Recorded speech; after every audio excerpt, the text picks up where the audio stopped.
welcome to Idle Chat with the Wait What podcast. How are you all doing, guys? I'd like to thank the Academy. I'd like to thank my publicist and my stylist. Nice. And and also all my family.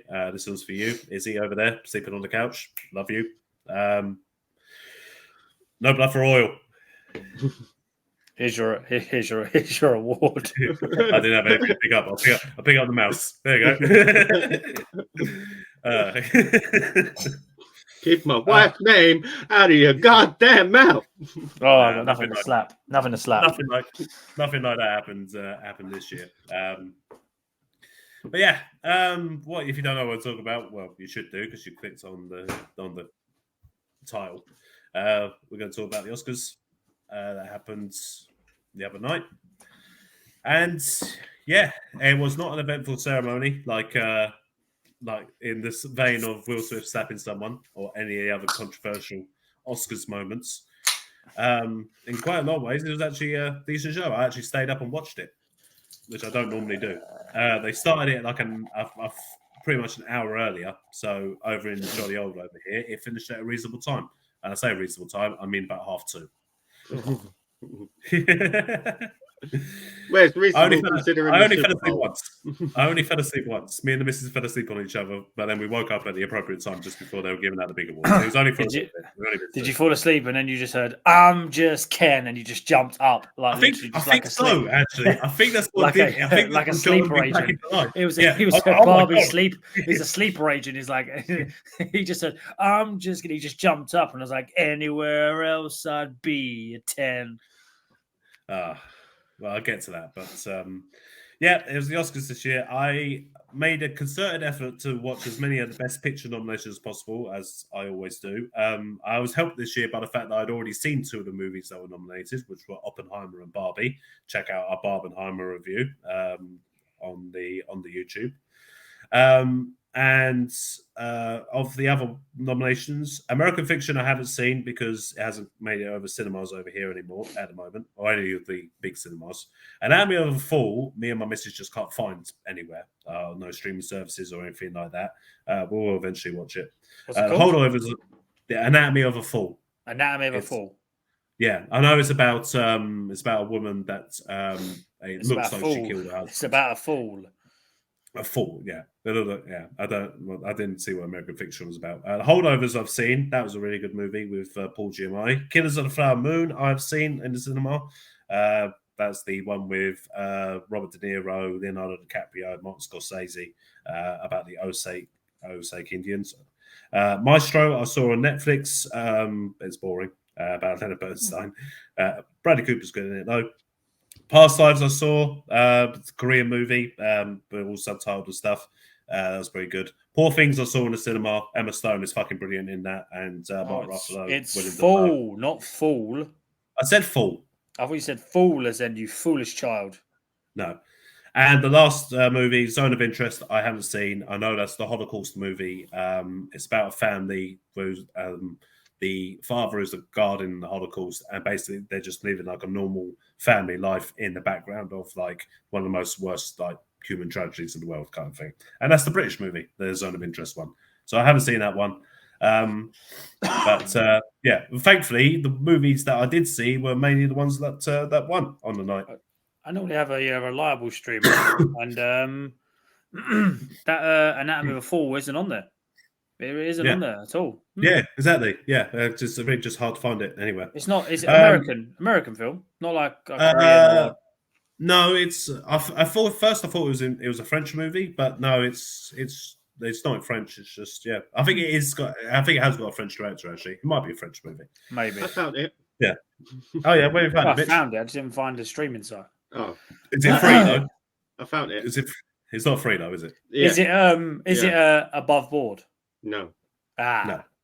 Allegedly, no. So, I'm not going to run through every single fucking awards because, there are so many. So what I'll just do is like stream of consciousness about everything that I kind of remember. We'll give you the cliff notes. Yeah. Jimmy Kimmel was the host of the Oscars this year, and his monologue and everything, all his jokes throughout the whole night were all pretty good. There was just one that kind of fell a little bit flat and didn't look like was appreciated.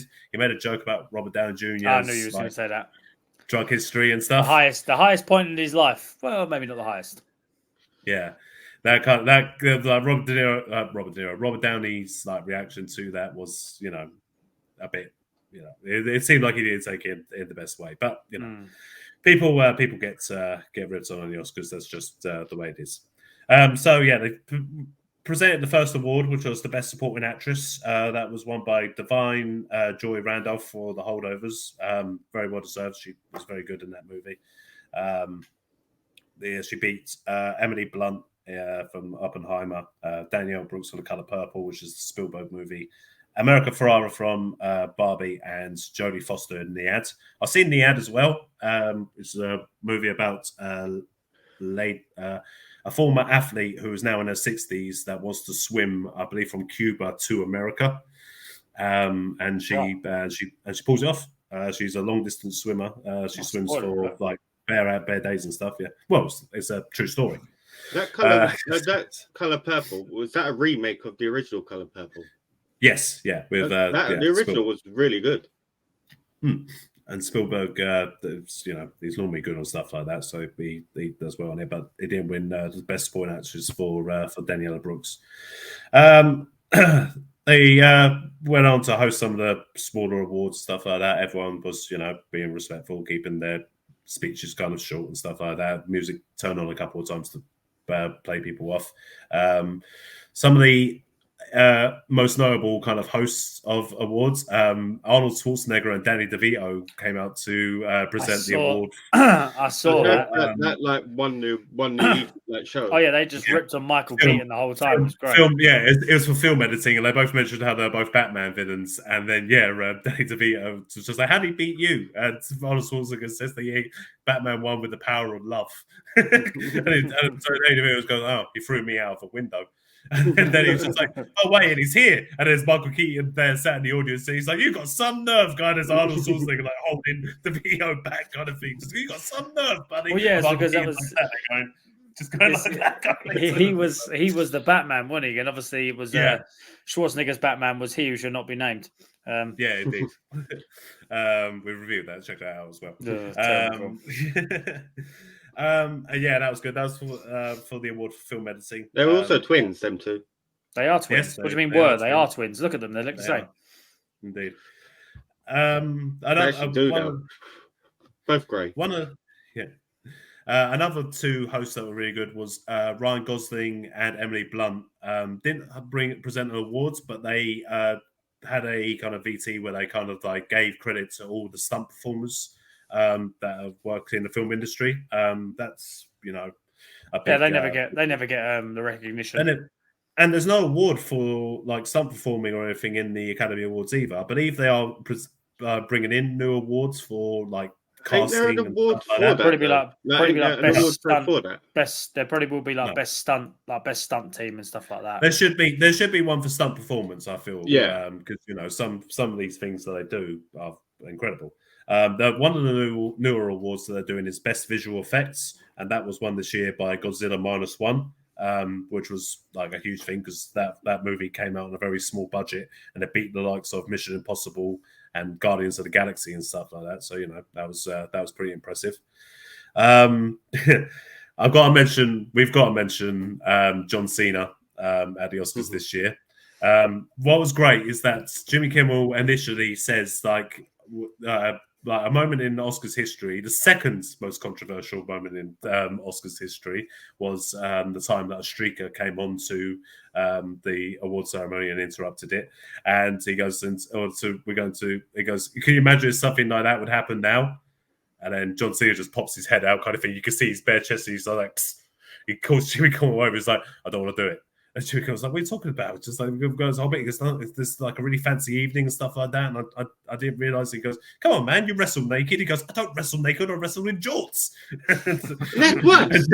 And Jimmy Kimmel goes, "That's worse." And he goes, "Look, just present the award." And then John Cena. The funniest thing about this is John Cena comes out with card covering. He's so big as well. His card is covering his nether regions, but at the same time, he's walking in such a funny way, and he's wearing sandals, open-toed sandals as well, which killed me. I fucking love that bit. Yeah. And the best thing is you don't know what award he's presenting, and then the first lines out of his mouth goes, "Costumes are very important in our industry." And it's just like brilliant. He's presenting the award for best costume design. And they clove him afterwards. They clove him during the VTs. During the nominations, they clove him, and he presents the award to the lady from Poor Things, which another well-deserved thing. Imagine if they didn't clove him. Weird thing, the crazy thing is that as John Cena's coming off, next onto the stage is The Rock and Bad Bunny. And at that moment, I thought to myself, "Oh my god, are they going to work some kind of angle?" This has been progressive. Are they going to work some kind of angle at the Oscars? It's like, wait. Is The Rock gonna? Is it gonna give? Does it seem like a rock bottom? I was going to say, The Rock and the Bad Bunny were presenting the award for Best International Movie, and I was just thinking to myself, "Oh my god!" I just want someone in the crowd to just be chanting about "We want Cody" or something, something. Just The Rock start turning heel. So just someone just shouts out in the crowd, "Make sure put your finger up properly." Yeah.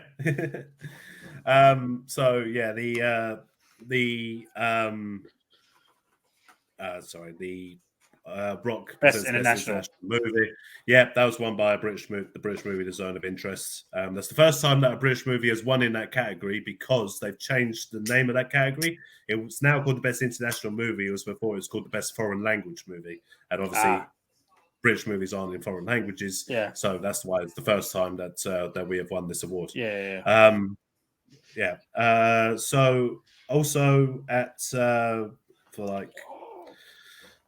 The thing throughout the whole kind of show during breaks, they have performances of the songs that are nominated for Best Original Song.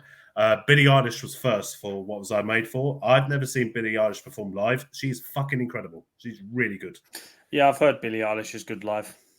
She is really good. She had a great performance. It was her and her producer brother kind of thing that did What Was I Made For. I can't get that song out of my head. What was that for? Barbie. Oh, was it for Barbie? Didn't she do one for Bond as well? She did do one for Bond. That was the last year, and she won the Oscar for that. Yeah. Oh, she won an Oscar for that. Oh, fair. She won the Oscar for that, and this year she won the Oscar for What Was I Made For. So she is now a two-time Oscar winner, and her acceptance speech was, as you'd expect from Billie Eilish, like she lived. Initially, the first thing she said was, "I had a nightmare about this last night." She was overwhelmed, and it was almost like she wasn't comfortable with it, but she won it, and that's the way it is. She beat "I'm Just Ken," which Ryan Gosling performed that night, and my God, what a performance! Like he starts out sat behind Margot Robbie, and then he's singing with like people in the crowd and stuff. They go onto the stage. He's got all the choreography and things on it, and like Ryan Gosling's obviously not a singer. But don't they get Emily Blunt to sing some lines as well? Yeah. Well, he gets everyone to kind of sing. Emma Stone. Does he like bust out of his suit into like something extraordinarily sparkly or anything? Unfortunately not. He doesn't have any costume changes or anything like that. But so you can imagine him just all of a sudden just disappearing and coming back and wearing like that bandana and just like yeah, exactly. But no, he's just Ken. He is just Ken. He is Ken-uff, and he had great Ken-energy. He is Ken-uff. Not Ken-uff to win, though. Not Ken-uff to win. Well, no. The best animated feature was won by an anime by Miyazaki. I believe he's like a big deal in the anime community. Mitch, is he a big deal? Miyazaki? You keep going to me about anime stuff, and I'm not a big anime stuff. It beats. You are bigger than we are. Okay. It beats Spider-Man across the Spider-Verse, and I know that thing was a huge amount of fun to take in when it comes to the animation. So he's the director of Studio Ghibli. Yeah, there you go. Yeah, it makes complete sense to use. Oh yes, I completely agree, Mitch. Yes, he is a big. Oh, wow. He's kind of a big deal, I think. If you Google search the winners, if you Google search him on Google, it comes up 96th Academy Award winner. There you go. Google. Yeah. Oh, yeah. It comes up with a little thing. I forgot to mention about how Ryan Gosling and Emily Blunt, before they were talking about stunt performance, had a little kind of jokey, kind of barbed argument against each other because obviously they had the rivalry with Barbenheimer and stuff. Yeah.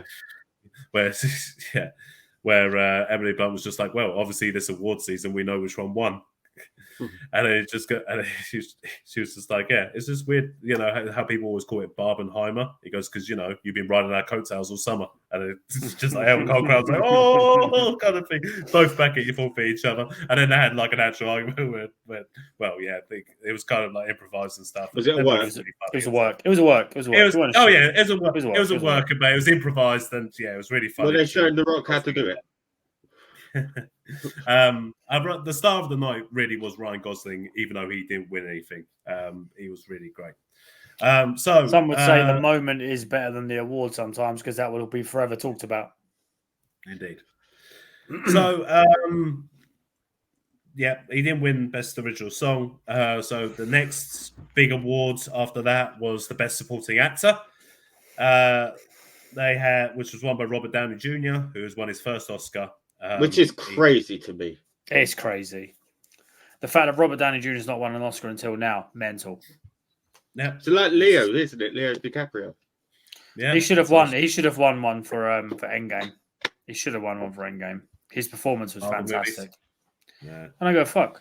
They're movies. They still count. Oh. If Barbie gets if a film about a fucking doll can get nominated, then a Marvel film can get nominated. Endgame one made so many people cry as well. It made me cry. I ugly cried in the cinema, and I'm a full-grown man. Yeah. Well, Downey Jr. beat Sterling K. Brown for American Fiction. Robert Downey Jr. Robert De Niro. I'm always going to get those two mixed up now.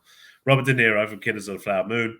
Ryan Gosling in Barbie, and Mark Ruffalo in Poor Things, who was rocked because Mark Ruffalo's pretty great. He spoils everything. He spoils everything. My missus was not happy with Downey Jr. winning, but I explained to her that it's his first Oscar. Go give it to. If he doesn't get it now, when's he going to get it? So, Best Actress was won by Emma Stone for Poor Things. Well deserved. Her performance in that is fucking incredible.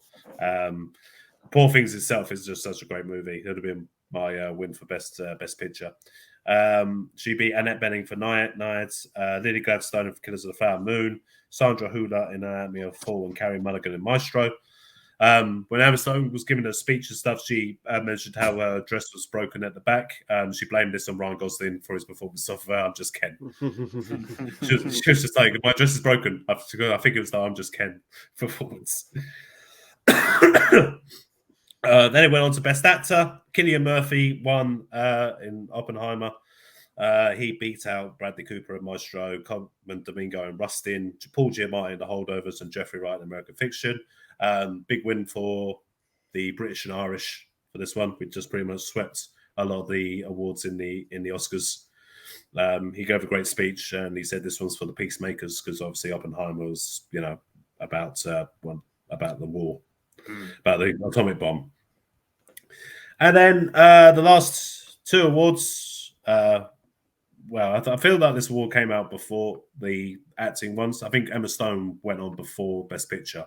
But usually Best Director and Best Picture are normally the same movie. And in this case, that is the case this time as well. Because the Best Director was Christopher Nolan, who's also won his first Oscar. Still crazy. Crazy. Yeah, Dunkirk probably should have won it for, or Inception, or anything else. That's the one in space. That Gravity. Was crazy. Gravity. Yeah, that was a great one. Christopher Nolan beat Justin Triet from Anatomy of a Fall, Martin Scorsese for Killers of the Flower Moon, Yorgos Lanthimos for Pearl Things, and Jonathan Glazer for The Zone of Interest. He was, very respectful of everything, and he's happy now that his name could be put on that pantheon of great Academy Award-winning directors. Oscar-winning director, isn't it? He's an Oscar-winning director. Yeah, and then the Best Picture. Before we get to who won, Al Pacino came out, and everyone's been talking about him gaffing or fluffing the whole thing. Basically, Jimmy Kimmel said about, it's the anniversary of Godfather Part 2, so they brought out Al Pacino. Everyone gave him a standing O because he's just had a child in his 80s. He seems to be maybe a little bit off, I guess, because he came out. He said about how there's the 10 Best Picture nominations and he's holding the envelope. So let's see who won. And he literally, without them going through all the nominations, stuff like that, he just opened the envelope and he said, my eyes tell me it's Oppenheimer.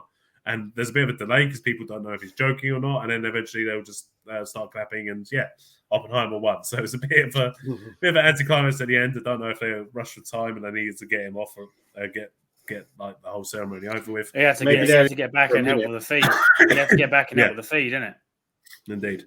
But Oppenheimer won the Best Picture, which was surprising to me because I've always felt like Best Picture is never really won by like the most mainstream movie. It's normally by like the most thought-provoking or like most independent kind of movie, like The Green Book or Parasite or any of the other like ones from last year, Nomadland and stuff. It was really thought-provoking though, Oppenheimer, because it gives you like a eye open for what actually happened during the 1939-1945 conflict. To Germany, yeah. But it wasn't like an everything everywhere all at once kind of thing, where it's all like stylistically beautiful, but you don't know really much about what the hell's going on. Or that's Coda. There's another one that was like not a mainstream movie, but won Best Picture. But it was more of a mainstream movie that won this year. A lot of the awards, most awards went to Oppenheimer this year. Wasn't it like 7 of them, wasn't it?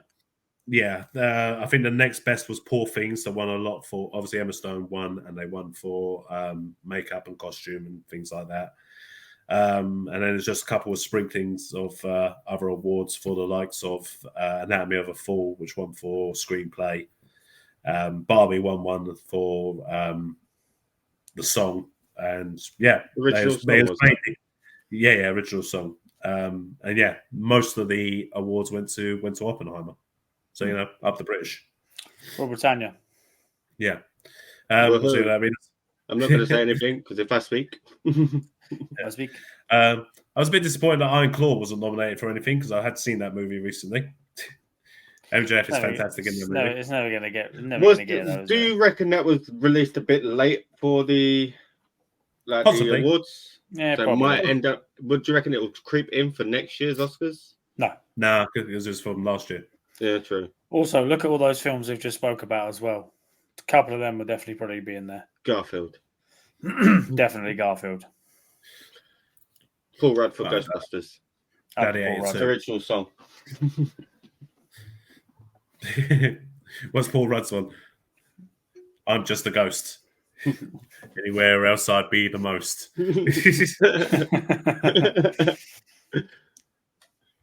I hope Ryan Gosling goes into more kind of like those kind of roles. I do like him. I've always been a fan of what he's done. Ever since Crazy Stupid Love, I was just like, this guy is a very handsome man, but at the same time, he is very entertaining. I'd like to see that Ken interact with Deadpool. That'd be funny. Yeah. They'll probably be Deadpool 4, and then that will happen. Deadpool and Ken. You still haven't seen Barbie, have you? No. It's coming to Sky. So I'm going to wait until it's on Sky, and then I'm going to watch it. Definitely watch it. I'm going to watch Oppenheimer then Barbie because they're coming. They're both coming to us. I'm going to do what everyone did in the cinema. Oppenby. He's going to do Oppenby. No, I'm going to do Barbenheimer. I'm going to call it Barbenheimer. That's what it was called, wasn't it? Yeah. Was it called Barbenheimer? It was called Barbenheimer. But I watched Oppenheimer first. Oh. Get the 3-hour movie out of the way first before you go see the City Doll movie, and the City Doll movie turned out to be fucking brilliant. Is it worth watching? Watch the doom and gloom, and then watch the not so doom and gloom. Yeah, we'll see Will Ferrell like tickle people and stuff. Yes, John Cena as the mermaid. Yes, I can't wait for that. Yeah, but that was the Oscars this year. Look forward to next year. Well, thank you for listening, guys. You can find all previous Idle Chats on all podcasting platforms. You can find all our main episodes there too. Thank you and peace.